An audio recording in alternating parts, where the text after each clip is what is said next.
The woman before him was flushed, her mind hazy. Drugged with an aphrodisiac, she felt her body burning, consumed from within. Only one thought filled her mind: I need a man. Just minutes ago, she was a curvaceous, fiery secret agent. Now, thanks to a mission gone wrong, she found herself transported into the body of this drugged woman. Seeing a man appear, she lunged at him. You push her away. You think someone like you is worthy of my body. Overwhelmed by the drug, she refused to give up, clinging to him. Please help me. I feel so terrible. He was initially repulsed by her sudden advance, but a flicker of desire ignited within him. Her touch sparked something primal. A wave of raw passion surged through him. He pinned her beneath him. Remember, you started this. She felt his weight pressing down, a sensation she found displeasing. So she wrapped her arms around him, flipping their positions, taking control. Waking up, she stared at her transformed self and burst into tears. Not only did I get transported, but now I'm a child. What am I supposed to do? Her master and senior sister arrived, searching for her. Qinghua looked at the child, bewildered. Who are you?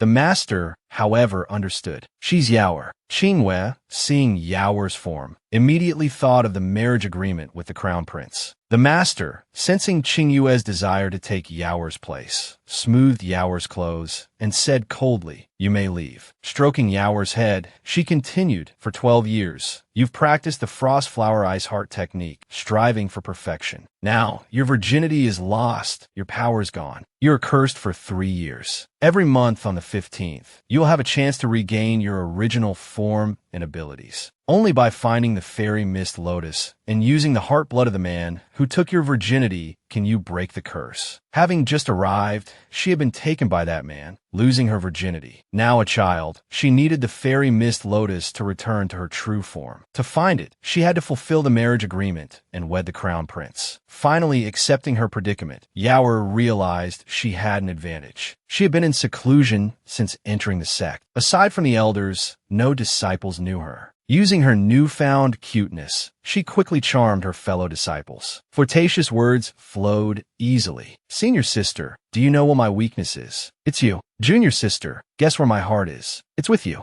Their laughter filled the air.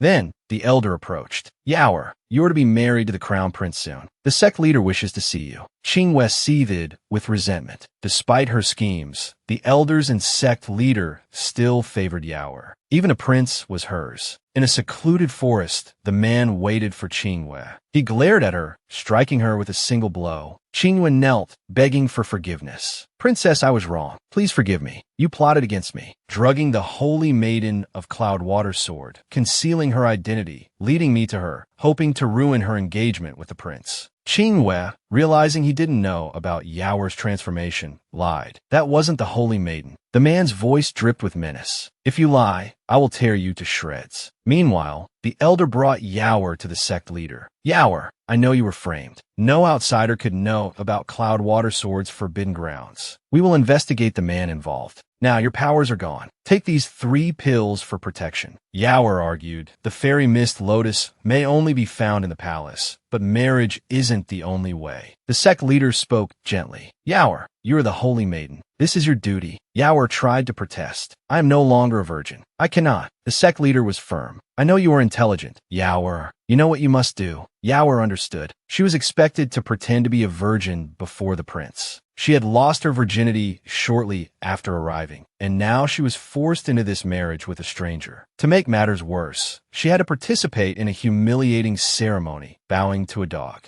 A masked man entered her room, uninvited. The secret agent within her resurfaced. She drew her hidden pistol. Who's there? It's that perverted masked man who bullied me. Pretending not to recognize him, in a sweet childlike voice, are you a god who came down from heaven? The arrogant masked man actually played along. Yes, I am a god. Who are you? The holy maiden of Cloud Water Sword. Yaoer flatters him. Wow, gods really are amazing. You even know that. Seeing the holy maiden was truly a child, the man said preposterous, and was about to leave. Yaoer was unwilling to let go of this golden opportunity. She lunged forward. However, the man suddenly turned around, and her sneak attack failed. How can the holy maiden of Cloud Water Sword be a child? Yaoer tilted her head innocently. I don't know. If you're the holy maiden, you have to marry the crown prince. I don't even want to. The man looked at the little girl in front of him. Others are lining up to marry him, but you don't want to. Yawer blinked her innocent, wide eyes. Of course not. Who wants to marry that old man? And he's actually willing to marry a child. He's not a good person. Little did she know, the masked man in front of her was the old man she was talking about. He was the crown prince she was supposed to marry. The man replied weakly, "The crown prince may not know you're a child. Besides, this is the late emperor's decree. He can't defy it." Unable to get any information from Yawer, the man turned to leave. Having finally found the antidote to her predicament, Yawer was unwilling to let him go so easily. She dramatically faked a fall, whimpering, "Ouch." On her wedding day, the man, claiming to be busy, sent his guard to fetch the bride. Unaware of the truth, Yawer even stumbled into the guard. How embarrassing. Amidst the murmurs of the crowd, Yawer waited for the arrogant prince to arrive for the wedding ceremony. But what arrived was a dog. "This is outrageous." In the bridal chamber, the young guard announced, "His Highness the Crown Prince is unable to attend and has specially sent a Pomeranian, a tribute from the western regions, to greet you." Looking at the adorable Pomeranian, Yawer said, "Then please thank the prince for me. I really like this Pomeranian." Hearing the guard's description, the man thought, she really answered like that. "You have piqued my interest." Having just transmigrated, Yawer was drugged and lost her virginity the previous night, and the next day, she was married to the crown prince. But the prince didn't even glance at her, only sending a dog to perform the wedding ceremony with her. Yawer looked at the beautiful young maid beside her. "Sister Xiangning, what kind of person is the prince?" Xiangning looked panicked. "Your Highness, this servant dare not speak ill of His Highness the Crown Prince." Yawer knew then that the prince must be terrifying. With sparkling eyes, she asked, "Then, Sister Xiangning, can you tell me the prince's name?" Overwhelmed by Yawer's cuteness, Xiangning couldn't help but tell her, "His Highness is named Bei Mingyuan." Yawer giggled and hugged the puppy. "You'll be called Bei Mingyuan from now on." Two handsome young men barged into the bridal chamber without warning. Yawer, holding the puppy, said, "Look, Bei Mingyuan, who's here? It's two big brothers." The unrestrained young man in white looked at the little crown princess with amusement. "Little girl, this dog is called Bei Mingyuan." Yawer covered her mouth, mimicking a child's shyness. "Master said I shouldn't talk to strangers after leaving the mountain." Seeing Yawer's adorable demeanor, the young man in white lowered his guard and crouched down. "I'm your husband's brother. From now on, we're sister-in-law and brother-in-law." Yawer pretended not to understand. "This puppy who performed the wedding ceremony with me today is my husband. Are you really his brother?" Thinking Yawer genuinely didn't understand, the young man in white wasn't angry. He pointed to the side. "Your husband isn't the puppy. It's him."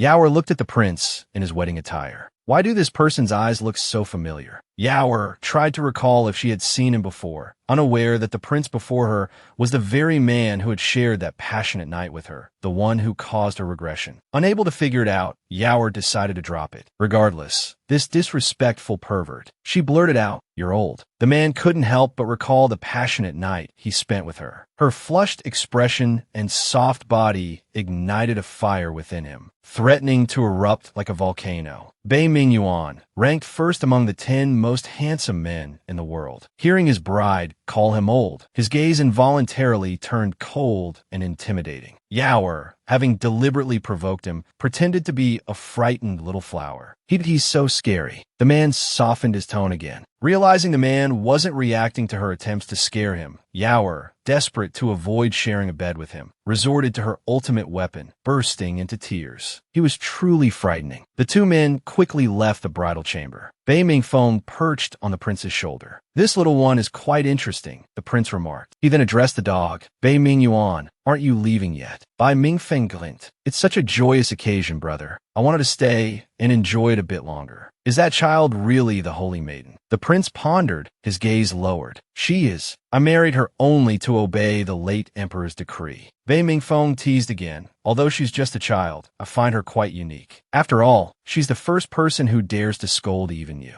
The prince, displeased at his brother's comments about his bride, retorted, "I'll discipline her myself." Bei Mingfeng, a frequent visitor to pleasure houses, observed that the prince wouldn't be consummating his marriage. "Brother, if you find yourself lonely, remember to seek me out. I'll ensure you experience true pleasure and leave you wanting more." The prince responded with a swift kick, sending Bei Mingfeng tumbling. He then tossed and turned in bed, unable to sleep. The words "leave you wanting more" echoed in his mind, along with the memory of that night filled with cicada song. He couldn't shake the memory of the woman's allure. Suddenly consumed by desire, he leaped towards the cold pool to quell the fire within. The icy water slowly cooled his burning body. The woman in red watched as the prince's affliction flared up prematurely. "Have you fallen for someone?" she asked, grinding her teeth. "Has Bei Mingyuan fallen for another woman?" The prince, both the crown prince and the elusive lord of the netherworld, had experienced the pleasures of intimacy during a chance encounter and fallen for the woman who had boldly pursued him. He was unaware that the woman he'd married using a dog as a proxy was the very woman who occupied his thoughts. Unable to find release, he could only immerse himself in the cold pool, slowly cooling his feverish body. Seeing his arousal, the woman in red assumed he was captivated by his new bride. "She must be very beautiful, the one who can stir your emotions," she said spitefully. "In that case, I must meet her." Without turning, the prince warned, "Yiling Luo, she's just a child. If you dare harm her, I will not spare you."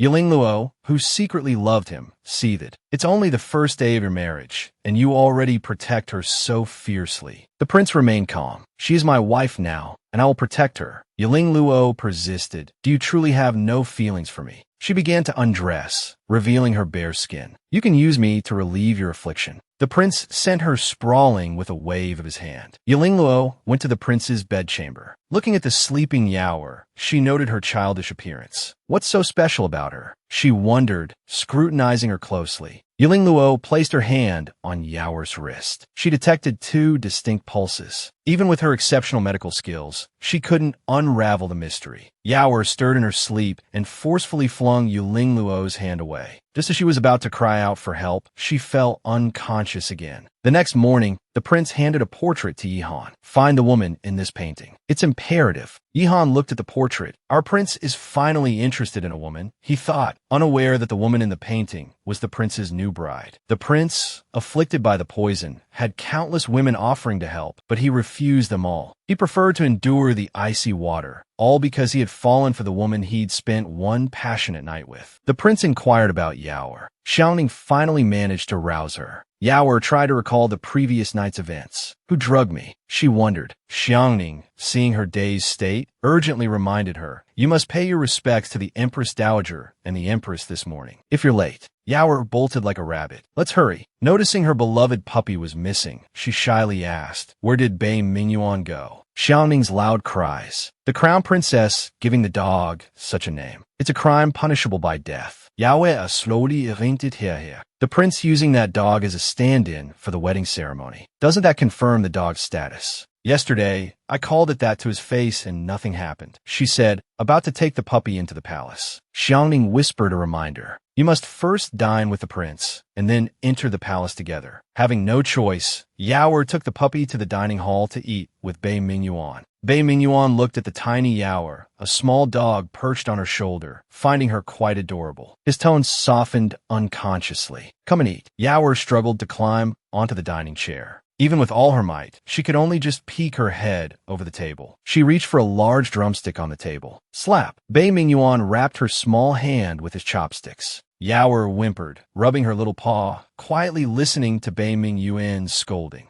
Who doesn't know? It's just easier to hand-feed the dog. A new idea popped into Yaoer's little head. Time to tease him. "Pretty husband, will you get me some more food?" Bei Mingyuan's Eis Wiegend. "What did you call me?" Yaoer, seeing his disgusted expression, smirked slightly. "Pretty husband." Bei Mingyuan's demeanor suddenly turned cold. "Who told you to say that?" "Yaoer meine defiant. We've already established not to call you husband. What about my lord, official, darling, sweetheart? Or how about just calling you Bei Mingyuan?" The newlyweds, having already experienced intimacy before their marriage, now couldn't recognize each other. Yaoer, having been transformed into a child due to her cultivation technique, had a reason for not recognizing him. But Bei Mingyuan simply removed his mask. "You don't recognize me now. That's a bit much, isn't it?" Hearing Yaoer continuously call his name directly, Bei Mingyuan flew into a rage. "Insolent! Remember this. If you dare call me by my name again, you will be punished according to the law." Seeing his anger, Yaoer immediately apologized and started crying. Bei Mingyuan slammed his hand on the table. Stop crying. Tears are nothing but a useless ploy for sympathy. You best drop that act with me. Yao's crying abruptly stopped, lecturing a child on life philosophies. Does he think he's seen through me? Or is there something wrong with his head? Offering a carrot after the stick, Bei Mingyuan added a large drumstick to her plate, his tone softening. All you need to do now is obey. Everyone in this world likes obedient children. They arrived at the palace. Bei Mingyuan had to attend court, so they had to part ways. Yao, holding up her skirt, politely curtsied. The Empress Dowager, delighted by her appearance, praised her. Good. Proper etiquette. The Empress inquired about what she was holding in her arms. Consort Chun, seeing the puppy that she had repeatedly requested from the prince, now casually given to Yao, decided to assert her authority. How dare you? You bring a beast into the palace for greetings. This is a grave offense. Turning to the Empress, she continued her provocation. Sister, that's a vicious dog she's holding. I've seen it injure someone with my own eyes. Yao looked at Consort Chun, puzzled by her fabricated lies. Did she have a grudge against the puppy? Not daring to speak up, Yao only muttered, nonsense. The Empress asked about the dog's origins. Yao quickly invoked the prince's name. Your Majesty, this dog is not vicious. It was a gift from the prince. The prince had to attend court early and couldn't accompany me, so he let me bring the puppy for company. Yao put on her best innocent act, her large eyes sparkling. Her sweet voice made it hard to scold her. Your Majesty, what does grave offense mean? Why am I committing a grave offense? Consort Chun, seeing Yao's eloquence, ground her teeth in frustration. Yao had effectively shifted the blame to the prince. The Empress couldn't say anything more. Very well. In the future, the prince will send someone to summon you to the palace. The Empress's gaze towards Consort Chun turned a few degrees colder. Sister, this little puppy looks quite docile. It doesn't seem like the vicious dog you described. Yao, originally a secret agent, had transmigrated into the body of a woman suffering from love poison after a failed mission. To cure the poison, she had to take the initiative and win over the man before her. However, as the love poison dissipated, she transformed into a child. Facing Consort Chin's provocations, Yao wasn't afraid in the slightest. Her boisterous laughter further enraged the consort. Insolent. What are you laughing at? Yao's eyes flashed with defiance. Even facing the highly favored consort, she didn't back down. Laughing at you.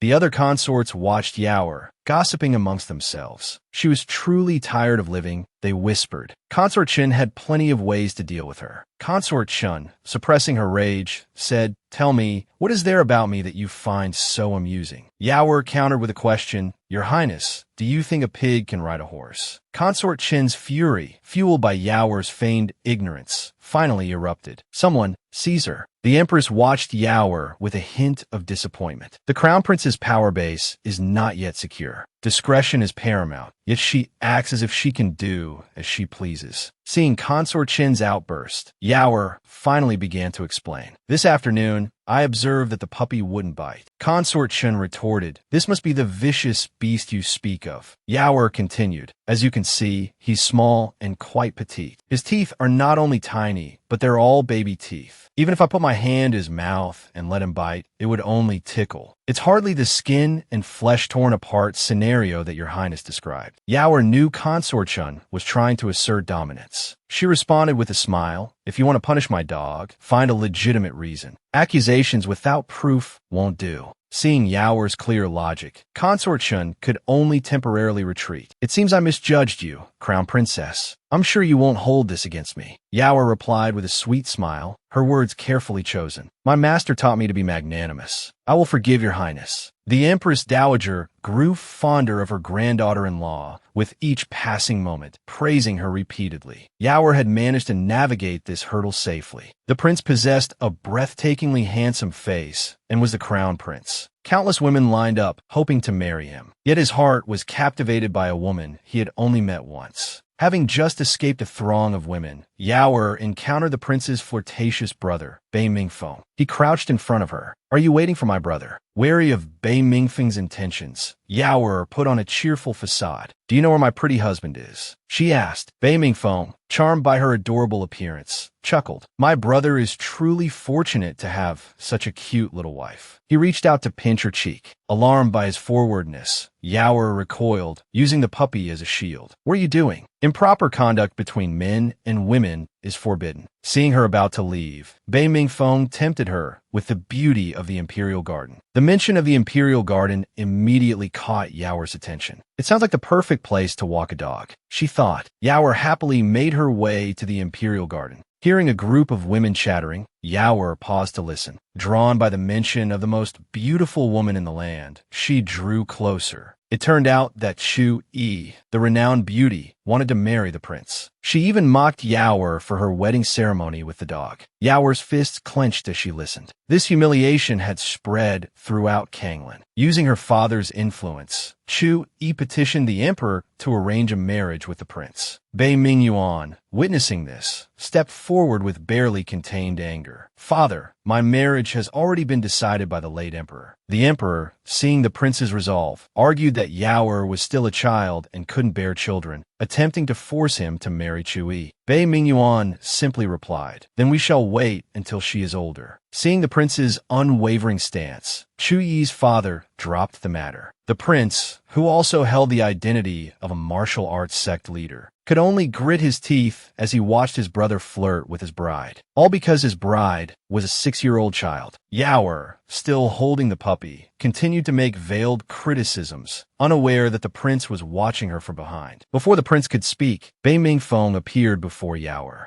He deliberately flirted with Yaoer in front of Bei Mingyuan, sweeping her into his arms. What a little cutie, he said lewdly. Yaoer, realizing she was in Bei Mingfeng's embrace, struggled to free herself. Put me down. Bei Mingfeng whispered, look behind you. Cooperate if you want to live. Caught red-handed, Yaoer had no choice but to comply. She hadn't expected cooperating to mean being molested. Bei Mingfeng dared to kiss her right in front of the prince. Humiliated and furious, Yaoer slept by Mingfeng. She burst into tears and ran to Bei Mingyuan for protection. Bei Mingyuan grabbed Yaoer by the collar, pulling her from Bei Mingfeng's arms. You're courting death, Bei Mingfeng. Yaoer clung to the prince, trying to appease his fury. Bei Mingfeng watched his brother, angry over a woman. Truly a rare sight. Chu Yi, having failed to entice the prince, now turned her attention to Bei Mingfeng. Gently stroking his reddened cheek, she asked with feigned concern, does it hurt? This crown princess is rather rash, isn't she? Bei Mingfeng said, a flicker of confusion in his eyes. His expression clearly conveyed, do I know you? Chu Yi recalled the heroic rescue 10 days prior. That day, I almost fell into the dining hall. It was the third prince who saved me. Bei Mingfeng clearly remembered nothing, but being the flirtatious charmer he was, he played along. He clasped Chu Yi's hand tightly. You are truly beautiful. Unforgettable. Chu Yi blushed, playfully pushing against him. Let go. People are watching. Bei Mingfeng's grip tightened. Do you care that much about what others think? Chu Yi stared intently into Bei Mingfeng's eyes. I wouldn't care if you were to marry me. After a night of passion, the man was consumed by thoughts of her, offering a hefty reward to find her. He was unaware that the little girl whose bottom he'd spanked was the very person he sought. Inhaling the man's scent, the woman drifted off to sleep in his arms. A flicker of familiarity jolted her awake. She realized the man who had taken her innocence was Bei Mingyuan. Startled, she was suddenly pulled up by Bei Mingyuan. She looked at him, mortified. How are you here? Bei Mingyuan glanced at her. Perhaps you should open your eyes and see whose bed this is. Sleeping with drool all over your face, have you no shame? Knowing she was in the wrong, she made a dash for the door. Quick as lightning, he grabbed her head. Where do you think you're going? You haven't been punished yet. She thought to herself, the punishment can't be that bad. I'm still young. To her surprise, Bei Mingyuan spanked her several times. Do you know your crime? You assaulted a prince in public today. Realizing the beating was because of Bei Mingfeng, she calmed down. Looking at Bei Mingyuan seductively, she said, my handsome husband, I know I was wrong, but it was the third prince who was harassing me. I acted out of anger. He stared at the 5 or 6-year-old girl. Where did you learn the word harassing? Sensing she was about to be exposed, she quickly stammered, it's in the books. He didn't press the matter further. I'll teach you a lesson today. His grip tightened slightly. He would discipline his wife when necessary, but he would also care for her tenderly. Shielding her from the view of the guards who brought medicine, he personally applied it to her bottom. Blushing, she quickly changed the subject. Have you found him? Find him quickly. Having experienced that, he can't stop thinking about you. His urges force him to stay in the cold pool. Waking up to find Bei Mingyuan gone, she endured the pain in her bottom and searched for the Xianwu lotus. Exhausted and empty-handed, she leaned against the wall, accidentally triggering a hidden mechanism. A secret door slowly opened. Trapped in a child's body, the former secret agent, now the crown princess, could only rely on her wit to find the Xianwu lotus, the antidote to her predicament. There was a secret room in his chambers. She peeked inside. Maybe the Xianwu lotus is in here. The frigid air made her shiver. This is like a natural freezer. The mist must be hiding something precious. The Xianwu lotus is probably here. Bei Mingyuan, healing in the cold pool, heard her muttering. So, the Xianwu lotus was her goal. As she approached the pool, trying to see what lay beneath the surface, he pulled her in. She screamed as she plunged into the icy water. I can't swim. What do I do? I haven't found the person who harmed the real her. I have to live. His hair brushed against her face. What is this? As Bei Mingyuan tried to save her, she kicked him in the face.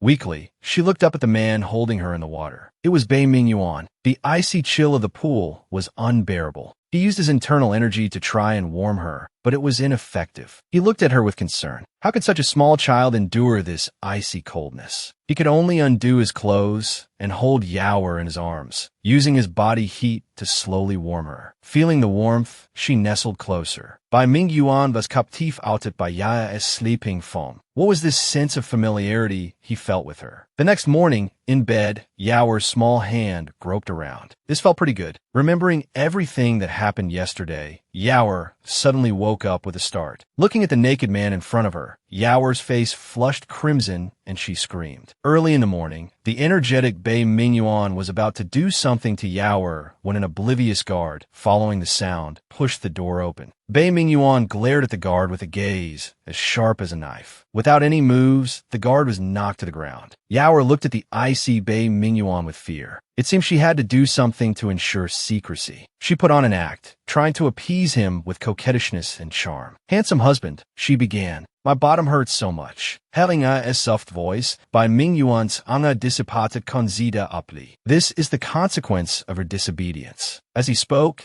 Yaoer's swollen, red bottom was exposed before him. Although Yaoer was exposed again, she had to sacrifice her modesty to appease him quickly. Her bottom was bandaged by Bei Mingyuan like a dumpling. He also gave a frightening order. For a month, Yaoer could only eat vegetables. Deprived of meat, she couldn't endure it even for a day. Under the cover of darkness, she snuck into the kitchen. A roasted chicken seemed to beckon her. Come eat me. Drooling, Yaoer lunged at the roasted chicken with a flying chopstick. Her technique, as sharp as ever, hit the chicken's backside directly. Unfortunately, her arms were too short, and she was still a bit away. After much effort, Yaoer finally got her hands on the roasted chicken and started devouring it in the corner. With a full belly, she rubbed her round tummy, utterly content. The scattered chicken bones were the trophies of her victory. After eating her fill, it was time to get down to business. This was a good opportunity to scout around. Just as she climbed onto a tree branch, she saw Bei Mingyuan plotting something with a guard. Being out here at night, instead of sleeping, couldn't mean anything good. Yihan, have you still not found that woman? Bei Mingyuan scolded. How are you handling things? Yihan quickly explained his plan. I've ordered men to guard all the city gates. As soon as she passes through, we'll find her. After hearing Yihan's plan,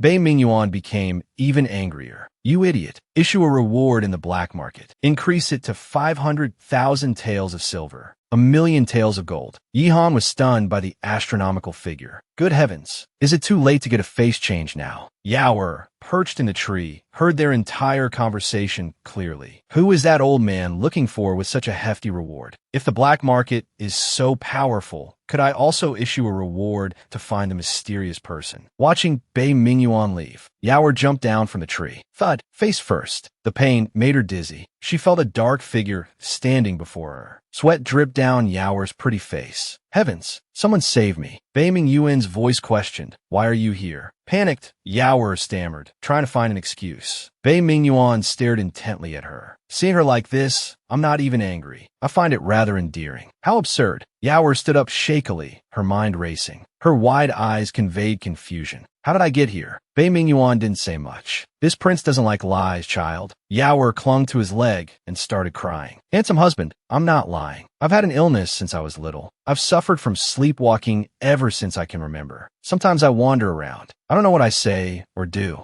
Her innocent, wide eyes would soften anyone's heart. Seeing Bei Mingyuan's attitude soften, Yaoer attributed her sneaking into the secret chamber that day to her sleepwalking. Captivated by Yaoer, Bei Mingyuan began to rationalize. If it truly is sleepwalking, then her words weren't from her heart. In that case, her connection to the Xianwu Lotus needs to be reconsidered. He used the sleepwalking as an excuse to keep her close. To prevent your sleepwalking, you'll sleep with this prince from now on. Even though Yaoer was 100 times unwilling, she had no reason to refuse. Now, the two, bound by the name of husband and wife, finally began their journey of sharing a bed. One second Yaoer was guarding against Bei Mingyuan, that old lecher. The next she was asleep, drooling everywhere. Early in the morning, the man called out to her for a good while, even picking her up. On their way to breakfast, a young servant blocked their path. Your Highness, you've been wronged. Please save my younger brother. Bei Mingyuan, having seen this many times, remained indifferent, silently watching as the young servant was about to be taken away. Yaoer couldn't stand it and spoke up to stop them. Bei Mingyuan looked at her. Just that fleeting glance was enough to make Yaoer tremble with fear. She resorted to her best tactic, blinking her large eyes pitifully. Handsome husband, he looks so pitiful. Can you help him, please? Bei Mingyuan, looking at her, couldn't bring himself to scold her. How do you want me to help him? Yaoer, seeing this, gave him an even sweeter smile. Since he claims to have been wronged, let's hear him out. Bei Mingyuan, not wanting to upset Yaoer, agreed. The young servant quickly reported, Your Highness, a roast chicken was stolen from the kitchen last night. Hearing the words roast chicken, Yaoer felt a sense of foreboding. As it happened, the servant's brother was the last to leave the kitchen last night. The head chef claimed he stole the chicken and wanted to chop off one of his hands. Yaoer looked at her own small hands in a panic. What do I do? It seems like I'm the one who should have her hand chopped off. She quickly asked the young servant, Where is your brother? Hearing that his brother was in the kitchen, about to be punished, Yaoer didn't care about anything else and ran towards the imperial kitchen. Seeing Yaoer's urgency, Bei Mingyuan suspected the matter was related to her. He wondered how much truth there was to her claims of sleepwalking last night. He grabbed the running woman and pulled her into his arms. Yaoer, anxious to save the young servant's brother, struggled to break free. Seeing her impatience, Bei Mingyuan soothed her. I'll take you there. A gleaming knife was held in front of the young servant's brother. Yaoer tilted her head and looked at Bei Mingyuan. Can we? Before she could finish, Bei Mingyuan released his hold, and she fell to the ground. He spoke coldly. To catch a thief, you need evidence. Do you have any? The head chef presented a jade pendant. Your Highness, I found this where the chicken was stolen. The young servant looked at his lost jade pendant, now evidence of his supposed theft. He defended himself. Even if my jade pendant was there, it doesn't prove I stole the roast chicken. I must have dropped it yesterday while preparing the dishes. The head chef argued. How convenient. Your jade pendant just happened to be under the table where the chicken was. Do you take us for fools? Yaoer, listening to the chef's absurd reasoning, thought he's the one taking people for fools. Listening to the head chef's ridiculous claims, Yaoer couldn't help but want to teach them a lesson. Have you ever heard the story of protesting too much? Bei Mingyuan, watching the young woman argue, wondered what she was up to. Hearing the head chef say he hadn't, Yaoer became even more enthusiastic. She excitedly explained the well-known saying. Bei Mingyuan, seeing her unusual eloquence, became even more intrigued. Looking at the silent head chef, Yaoer teased, only a fool would leave evidence after committing a crime. She then stared coldly into the head chef's eyes. I don't think this young man is a fool. Wouldn't you agree? The head chef didn't believe the newly instated crown princess was favored, so he treated her with some disdain. If the crown princess has evidence to prove his innocence, I will release him immediately. Seeing the head chef's stubbornness, Yaoer had no choice but to confess to eating the roast chicken herself. The servants below, hearing her confession, were incredulous. Bei Mingyuan, already aware that it was Yaoer who ate the chicken, quickly intervened. Enough. This matter ends here. There's no need to argue further. Seeing his little wife trying to slip away, Bei Mingyuan grabbed the back of her neck. Like a claw machine grabbing a prize, he held Yaoer dangling. She thought he was going to punish her publicly. However, the protective husband emerged. Did you just see the crown princess's status? Did you not show her the proper respect? Yaoer, still uncomfortable with the formality, quickly waved her hands for everyone to rise. Bei Mingyuan, however, was displeased. His tone became harsher. Stay kneeling. Kneel for a full hour, then receive 10 lashes each. He then turned to the head chef who had argued with Yaoer.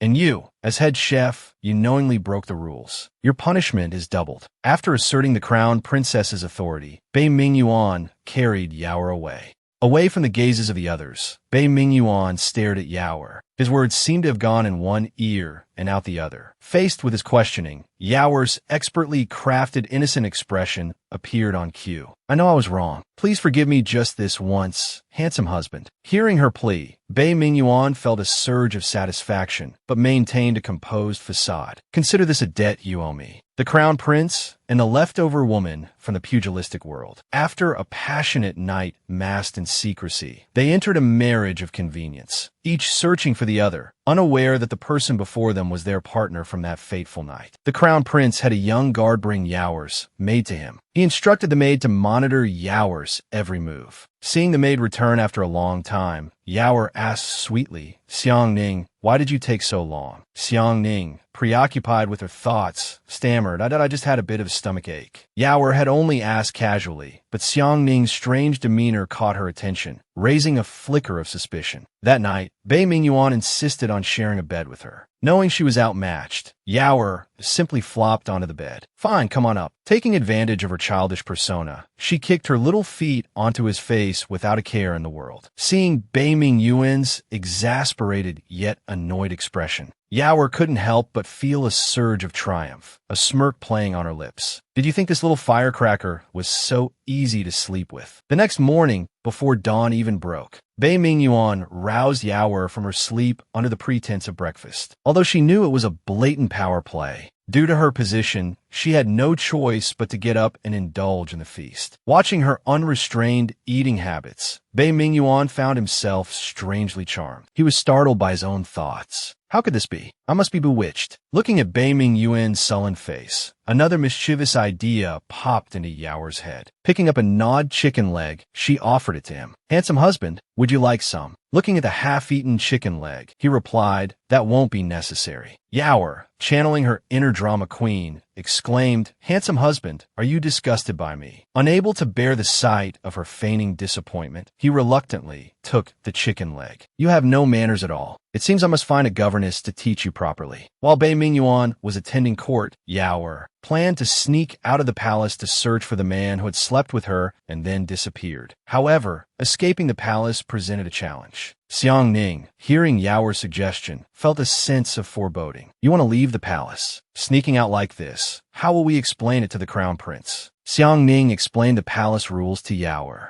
Leaving the palace without permission was a serious offense. Seeing Xiang Ning's troubled expression, Yaoer turned on the waterworks. With a pitiful expression, she said, Xiang Ning, I have my reasons for wanting to leave. From birth, I was burdened with the responsibilities of a holy maiden. After I was weaned, I was sent to the Water Cloud Sword sect and haven't seen my mother since. Although Xiang Ning was moved to tears by Yaoer's performance, as a mere maid, she felt powerless to help. Yaoer sweetly suggested, Xiang Ning, I have an idea. Xiang Ning pushed a large chest with Yaoer hidden inside. Of course, a gold ingot was crucial to the plan's success. Having successfully escaped, Yaoer couldn't help but feel a sense of triumph. But she didn't forget to instruct Xiang Ning to keep the matter a secret. Exasperated by the pair, Xiang Ning could only weakly reply, all right. They arrived at the bustling black market, a place where enough money could buy anything. Just as they arrived at the entrance, a bald man leered at them. Such a delicate young girl. You're quite a prize in the black market. Aren't you afraid of being kidnapped and sold?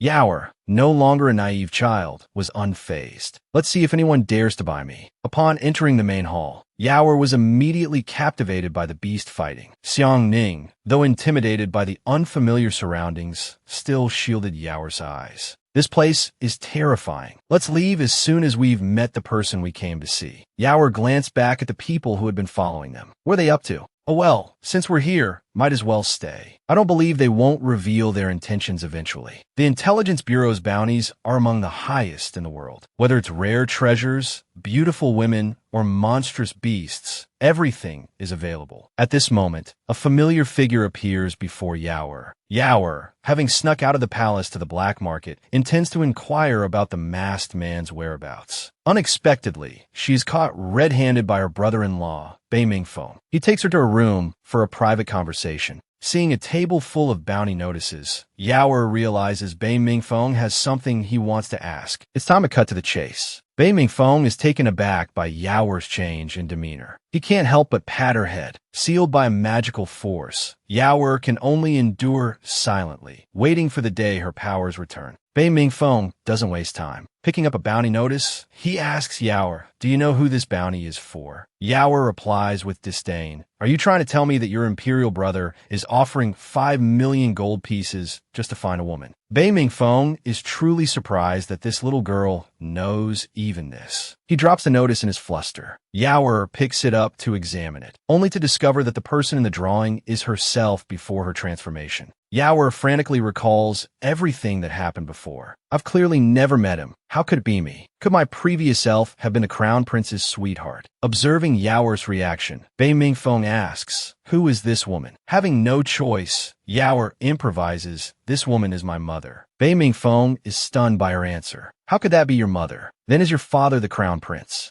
I hear he's been doting on you lately. Could it be?" Yaoer quickly interjects, stopping Bei Mingfeng's wild speculations. Hearing her denial, Bei Mingfeng finally calms down. "That's right. He married you because of your holy maiden status." He inwardly schemes, but the decree didn't say who is the emperor. Doesn't that mean whoever marries this woman will gain the entire kingdom? Yaoer watches Bei Mingfeng's calculating expression. He looks like someone at the market eyeing a choice cut of pork. Hearing that Bei Mingfeng is about to marry Chu Yi, the most beautiful woman in the world, Yaoer congratulates him, but still reminds him in a low voice, "Don't forget to help me find my father." Bei Mingfeng natua eli agres readily. After all, this little girl's mother is a walking 5 million gold pieces. The empress also learns of Bei Mingfeng's impending marriage and summons Bei Mingyuan to discuss it. "My son, I hear you refused the marriage proposal from Miss Chu." Bei Mingyuan frowns slightly. This subject dislikes such forced matters. The empress assumes Bei Mingyuan is annoyed that the late emperor only bequeathed one child to him, hence his slight resentment towards Chu Yi. "Do you know that Miss Chu is about to marry Bei Mingfeng?" Bei Mingyuan naturally understands that his mother is worried about the Chu family's overwhelming power in the court. If they ally with Bei Mingfeng, it could threaten his position as crown prince. He consoles her gently. "It's all right. The tides of the court are ever-changing. Who can say what the future holds?" Hearing this, the empress is reassured. She then inquires about his relationship with Yaoer. How shall I put it? In the East Palace, Yaoer, dressed in pink and orange, looks even more delicate and lovely. Although she's in the palace, she's still thinking about Bei Mingfeng's words in the black market. "As long as you appear on the night of the 15th full moon, you can receive 5 million gold pieces. Then it will be easier to find the celestial herb." Xiangning watches Yaoer from behind a screen, her guilt and self-reproach growing heavier. Faced with Bei Mingyuan's questioning, Xiangning collapses to the floor, trembling, and confesses what happened today. At night, Yaoer lies obediently in bed, waiting for Bei Mingyuan.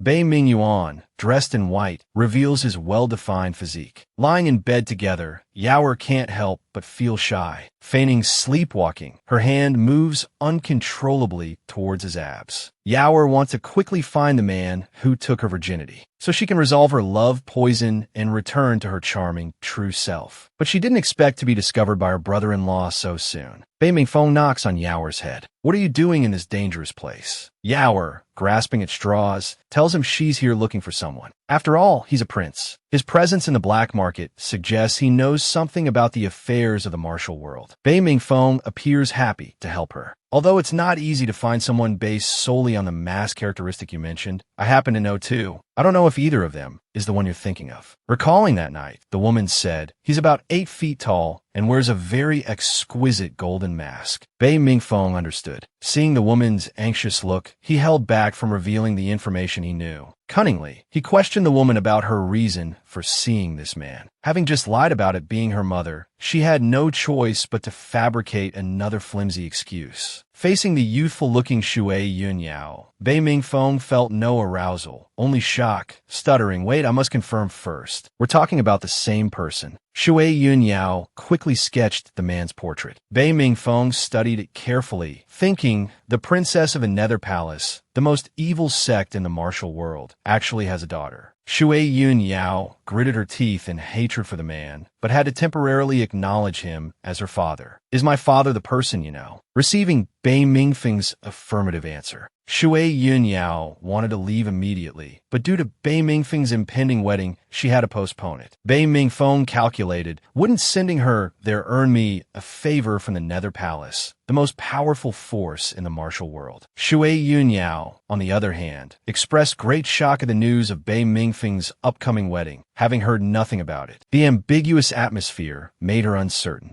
Does he believe these lies? She wondered, looking at him. Hearing Bei Mingyuan say he would help find her mother, Shui Yunyao breathed a sigh of relief. If she couldn't gain his trust, finding the celestial herb and curing the love poison and returning to her true form would be even more difficult. Feeling lighter, Shui Yunyao began to act again. "My beautiful husband, will you really help me find my mother?" Bei Mingyuan lowered his head, moving closer to her small face. "Naturally, but you must learn the palace rules." Shui Yunyao agreed verbally but thought, "Of course, you'll help. Where are you going to find her?" Bei Mingyuan pulled out the rope hidden under her pillow. "To learn the rules, let's start with your sleeping posture." What kind of strange marital fun is this? Fast forward through this embarrassing scene. Early the next morning, Shui Yunyao, tormented by the man all night, yawned repeatedly. Still drowsy, she suddenly woke up upon seeing an old boy bowing to the crown prince. "Isn't this the nanny Rong who's here to discipline me?" Listening to the man's assessment of her as unruly, ignorant, and uncultured, Shui Yunyao puffed up her cheeks in anger. A wave of pressure washed over her. "Greetings, Crown Princess. I am here to teach you palace etiquette." She turned to look at Bei Mingyuan, who left without a word. "Fine, we'll see about that. Extra service tonight." Turning back, she could only be respectful to the both. The room was full of candidate concubines practicing their posture. Today, Shui Yunyao's first lesson officially began. This modern-day agent was asked to balance a bowl of water on her head. This is nothing. She moved swiftly and walked steadily.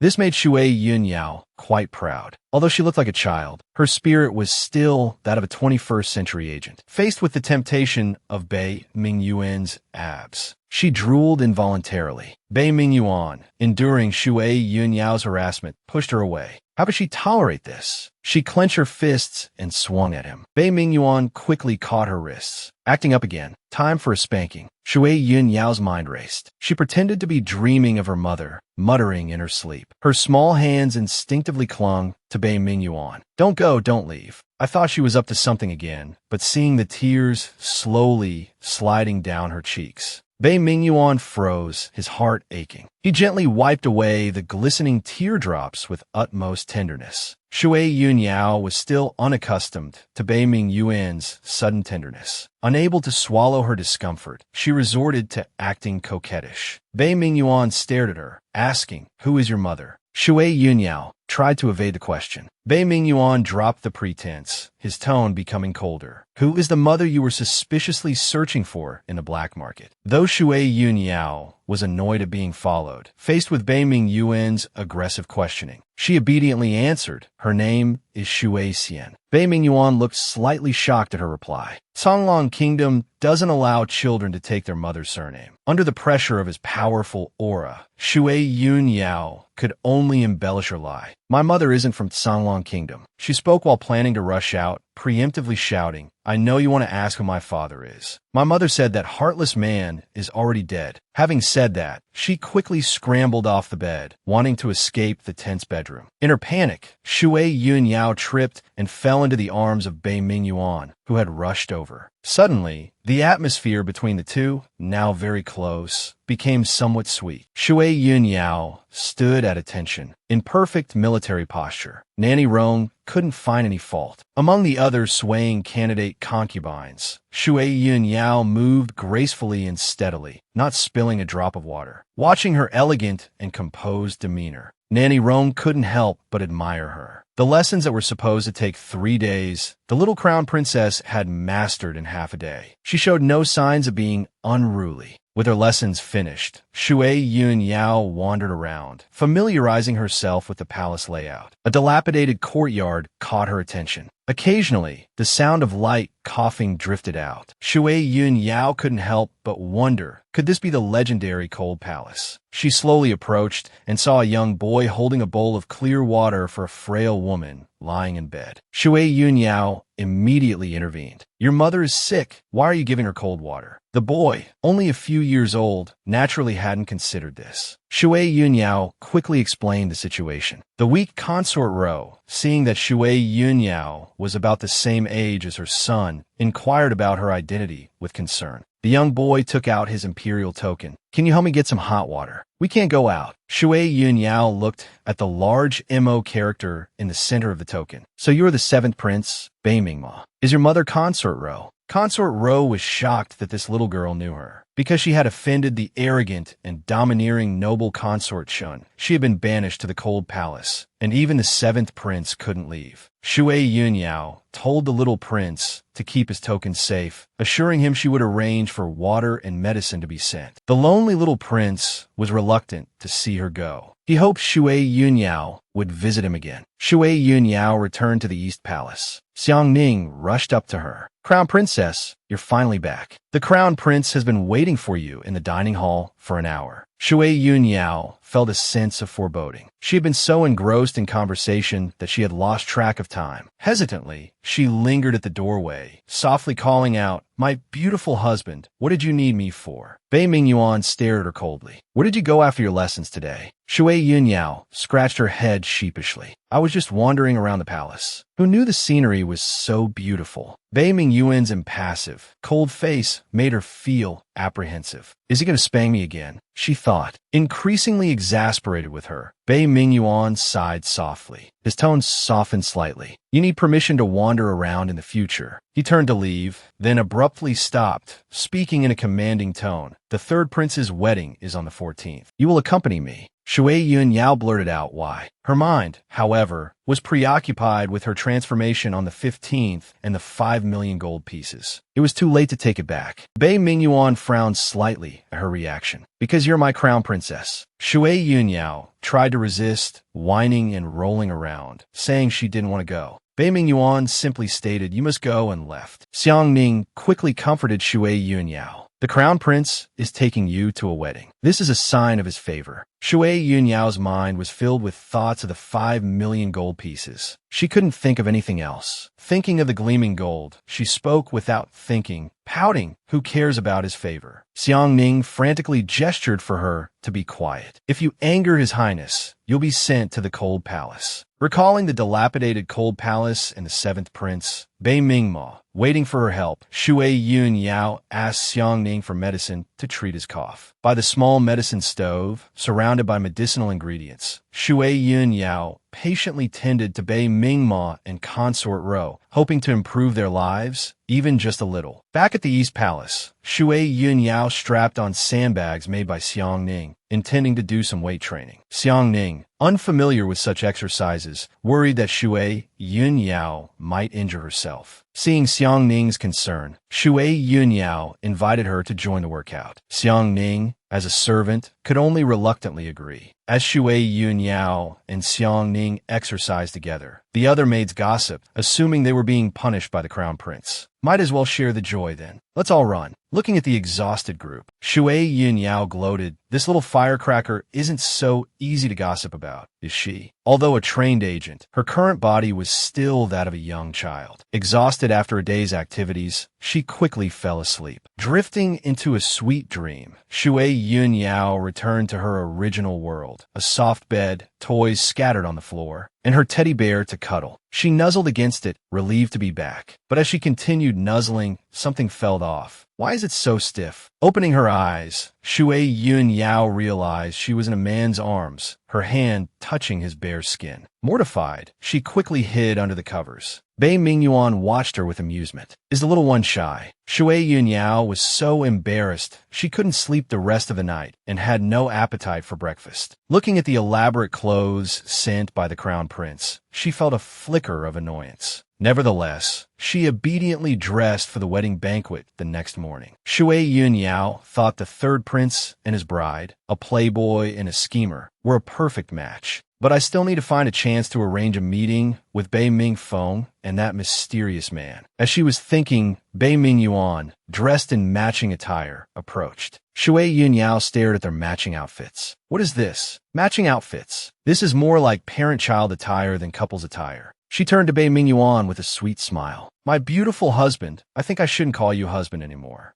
The third prince's wedding was a lively affair. Shui Yun Yao grumbled internally. How am I supposed to find a chance to speak with Bei Mingfeng privately with all this commotion? Fearing Shui Yun Yao might cause trouble, Bei Mingyuan held her hand tightly as they walked. Just as Bei Mingfeng was about to begin the wedding ceremony, a scantily clad woman suddenly appeared, interrupting the proceedings. Chu Yi, glaring at the alluring Yuling, demanded to know who she was. Shui Yun Yao watched the drama unfold. Could this be the third prince's lover? This is getting interesting. But then, Bei Mingfeng pointed at Bei Mingyuan. He's the one you're looking for. Stop making a scene here. The crowd murmured. Could this woman be involved with the crown prince? Shui Yun Yao had a bad feeling. This isn't going to backfire on me, is it? Yu Ling, hearing Bei Mingfeng's explanation that only the crown prince knew what she sought, made her way towards Bei Mingyuan. Bei Mingfeng could only... Yu Ling asked Bei Mingyuan if he remembered her. He simply replied, no, and offered no further explanation. Yu Ling addressed Bei Mingyuan by his given name, shocking even the usually boisterous Shui Yun Yao. How dare she address the crown prince so informally? Who is this woman? Shui Yun Yao tried to smooth things over. Pretty sister, don't make him angry, or he'll spank you. Her words caught Yu Ling's attention. Little sister, you seem to know him well. Are you his sister? Shui Yun Yao shook her head. Guess again. Yu Ling's voice hardened. I knew you were his daughter. Shui Yun Yao burst out laughing. My beautiful husband, I told you we were wearing matching outfits today. Watching the third prince's wedding ceremony conclude perfectly, Shui Yun Yao knew her chance had come. Motioning for Yu Ling to sit in her place, she tried to sneak away. Bei Mingyuan, quick as a flash, grabbed the escaping woman. Where are you going? The woman employed a combination of acting cute and playing coy to try and slip away. Shui Yun Yao went up to the third prince and offered a long string of blessings. May you quickly have a bouncing baby boy to keep me company. Bei Mingfeng returned the sentiment. Little sister-in-law, so free today. It seems imperial brother truly dotes on you.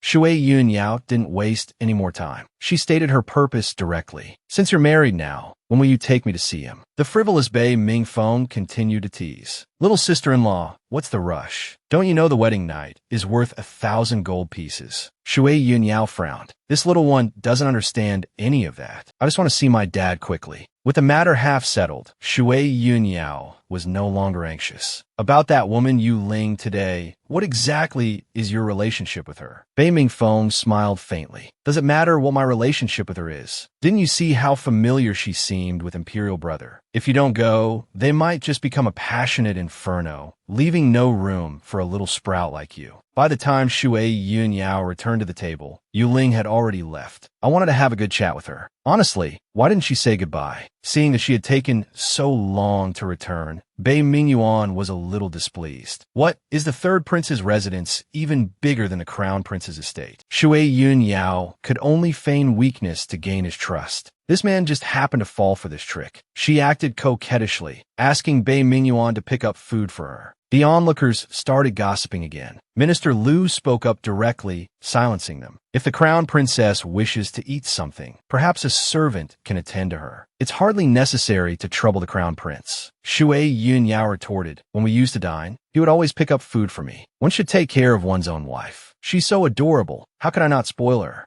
Shui Yun Yao ate contentedly, not even willing to let the last shrimp go. Oh, she touched his finger. How embarrassing. Shui Yun Yao accidentally licked Bei Ming Yuan's finger and blushed crimson. She couldn't help but steal glances at his handsome face. He really wasn't bad looking. Bei Ming Feng watched their intimate behavior from the shadows. He hadn't expected his imperial brother to be so attentive to this little girl. He slowly walked towards them. Imperial brother, I'll toast you and little sister-in-law. May you have a long and happy life together. Bei Ming Yuan, pleased with the toast, drank it down in one gulp. However, my beloved consort is still young. I alone am enough for her. The two men competed subtly. As the cups of wine emptied, the night deepened. Both of them became quite drunk without realizing it. Shui Yun Yao seized the opportunity to slip away. A sudden scream pierced the night. Shui Yun Yao finally returned to her true form under the full moon. She had been so preoccupied watching the two men compete in drinking that she almost forgot the time. But why were her clothes ripped and she was completely naked? She quickly found some clothes to put on. She couldn't delay important matters. The 5 million taels of silver were more important. The next morning, chaos erupted in the third prince's residence. The crown princess had vanished into thin air from within the heavily guarded mansion. Bei Ming Yuan, I decree that if the crown princess is not found within a day, the third prince will be held accountable. A young guard whispered a report. Your Highness, there is news about the woman you are searching for. Bei Ming Yuan was surprised, then calmly asked where. The young guard presented a slip of paper. Your Highness, it appears to be from a skilled individual. Someone threw this paper into my quarters. I immediately gave chase, but I couldn't find anyone. Bei Ming Yuan scoffed. Skilled, you say? Yin Han, go prepare the silver. This time, I will not let her escape. Bei Ming Feng returned to his room after a night of heavy drinking, still preoccupied with the search for the crown princess. Chu Yi listened to the new information. First Shui Yun Yao, now Yuling. You have truly disappointed me. This statement gave Bei Ming Feng a clue. This Yuling was very suspicious. Shui Yun Yao, focused solely on the 5 million tael reward, had rushed out without a single copper. Faced with steaming hot buns, she could only stare with a rumbling stomach. A man in purple suddenly appeared. Please accept this. Mississippi Shui Yun Yao coldly refused, muttering to herself, he's offering this for no reason. Something's fishy. Seeing the woman's refusal, the man in purple explained, I just saw you left without any money. It's just a small gesture. Saying this, he stuffed a large bun into her hand. Starving, Shui Yun Yao, tempted by the large bun, couldn't help but accept it. She asked for the man's address so she could repay him later. After the woman left, a guard standing nearby couldn't understand. Master, why did you help an unrelated woman? Emoli gazed at the disappearing figure, lost in thought. Look at her clothes. That's the palace work uniform for avoiding you. Xiao Luo had a look of understanding. You recognized her identity, so you helped her. Emoli replied indifferently, no. Shui Yun Yao listened to all of this from a hidden spot. It's a good thing I didn't wear that outfit. Otherwise, I would have been exposed. But where am I going to get the money to buy new clothes? At the third prince's residence, Bei Ming Feng, sporting dark circles under his eyes, said, Imperial brother, I've captured Yuling. Bei Ming Yuan probed. Where is she? Yuling had a sudden idea. Wanting to use this opportunity to extract information about the Xianwu order, she said, if you want to know her whereabouts, trade me the Xianwu order. However, Bei Ming Yuan immediately saw through her ruse. Who are you?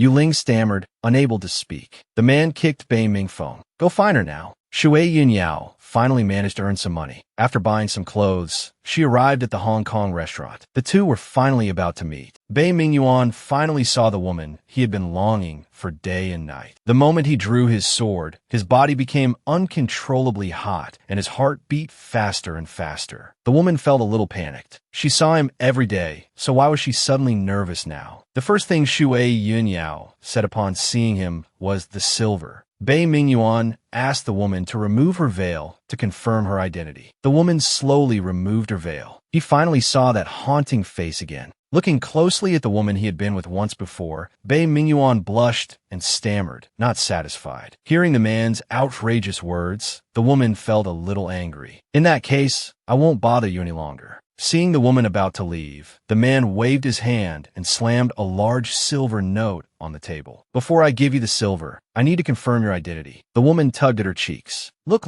the real deal. No substitutes. Bei Mingyuan slowly approached the woman, using the excuse of needing to inspect her personally. He caressed the woman's cheeks inch by inch with his hand. The texture seems quite nice. Shui Yunyao touched her reddened face. May I ask why your highness offered such a large reward? Bei Mingyuan stated frankly, because I want you to be my woman. Shui Yunyao remembered her identity as the crown princess. Your highness, if you recall, you already have a wife. You want me to be your woman. Then what will my status be? Bei Mingyuan became increasingly unable to control himself as the woman pressed him step by step. He used his inner strength to slightly suppress Shui Yunyao. Seeing the man not responding, she pressed further. Are you willing to bear the sin of divorce for me? She reached for the silver note. Bei Mingyuan grabbed the woman's arm, slightly surprised. You came for the silver. I'm not interested. Shui Yunyao was infuriated by the man's words. You issued a reward. The silver is my rightful compensation. Seeing that the woman didn't care about him at all, Bei Mingyuan became anxious. He couldn't help but pin the woman beneath him, his voice laced with a hint of pleading. Be my woman. Shui Yunyao hadn't expected this seemingly respectable man to act like a rogue. Unable to dodge in time, their lips crashed together in a kiss. Shui Yunyao was conquered by the man's skilled kiss and couldn't help but respond passionately. In a moment of respite, she suddenly came to her senses. Struggling forcefully, she said, You can't do this to me. Bei Mingyuan held the panting woman in his arms. Do you think you have a way out? Shui Yunyao lowered her head in thought. She had to find a way to divert his attention. Faced with the man's advances, she pretended to be shy and embarrassed in the crowded place, asking to change locations. However, Bei Mingyuan, eager to have his way with her, coldly refused. Having no other choice, Shui Yunyao resorted to using her charms. She looked at the man with a coquettish expression. Your Highness, do you really like me? Without waiting for his response, Shui Yunyao took the initiative to kiss him. While his attention was focused on her lips, Shui Yunyao kicked him in the groin. Taking advantage of Bei Mingyuan's wincing pain, she tried to run away. Unexpectedly, the little rabbit still couldn't escape the big bad wolf's clutches. Captured, Shui Yunyao could only submit to the man. From toiling morning till night, until the man, exhausted and unguarded, fell into a deep sleep, she finally found a chance to escape. Looking at her only set of clothes, shredded by Bei Mingyuan's beastly actions, Shui Yunyao was filled with a thirst for revenge. The next morning, Bei Mingyuan, looking at his empty bed, was furious. Where had that woman gone? Hearing the commotion, the young guard hurriedly replied, Your Highness, I was on guard at the door all night. I didn't see anyone enter or leave. Seeing the crown prince's rage, the young guard quickly led a search. However, they unexpectedly found the crown princess first, her clothes disheveled. Back in the palace, Shui Yunyao kept silent about the previous night's events. She was utterly impatient with his concerned inquiries, hiding under the covers, wanting only to be far away from Bei Mingyuan. He leaned closer, wanting to check if she was injured, but unexpectedly discovered a cluster of love bites on the young woman's neck. Bei Mingyuan roared, demanding to know who had done this. It was clearly the cur in front of her, but she couldn't say. She could only insist she didn't know, hoping to gloss over it. Bei Mingyuan summoned Yu Ling to examine the marks. Looking at these intimate traces, Yu Ling suspected they were related to Shui Yunyao's dual cultivation physique, but outwardly claimed they were caused by abuse. Later that night, Yu Ling came to Shui Yunyao's room under the cover of darkness. Staring blankly at the woman who suddenly appeared, Shui Yunyao asked, What are you doing here? Yu Ling stated directly that she knew the reason for Shui Yunyao's dual cultivation physique. It was because she had broken a taboo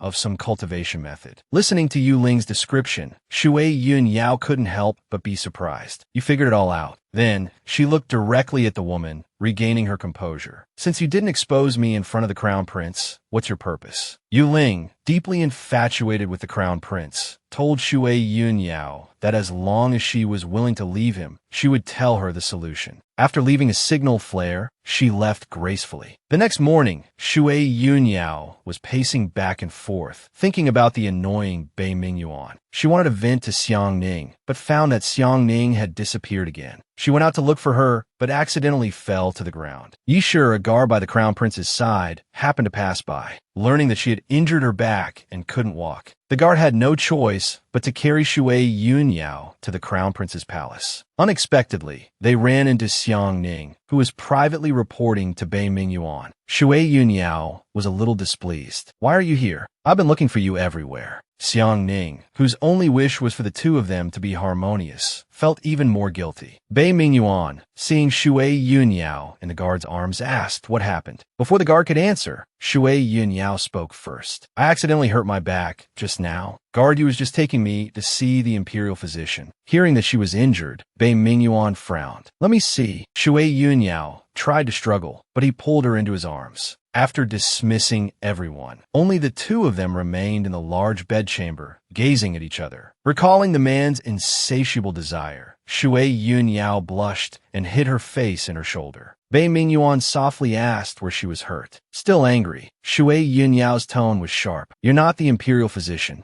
Looking at her petulant expression, Bei Mingyuan simply offered warm comfort. "I've been leading troops for many years. This is much faster than waiting for the imperial physician." Seeing his good attitude, Shui Yunyao stopped resisting. She lifted her injured right side for him to see. "It's right here. It hurts." Bei Mingyuan carefully applied medicine while advising her to walk slower and be less reckless in the future. Dizzy with his gentle actions, Shui Yunyao obediently replied, "I understand." After applying the medicine, he left, saying he was very busy lately and didn't have time to accompany her. Hearing this, she became quite excited. "I can do whatever I want again." Shui Yunyao, disguised, went to Xiang Zhuyuan to repay the kindness of the two siblings. Seeing her shabby clothes, the waiter impatiently shooed her away. Shui Yunyao boasted, "My brother is Mo Li, the #1 in Zhutian. As she was speaking, the two siblings returned and caught her in the act. "Master, when did you get younger sister?" Xiao Luo immediately accused her. "Where did this wild child come from? How dare she impersonate our master's sister?"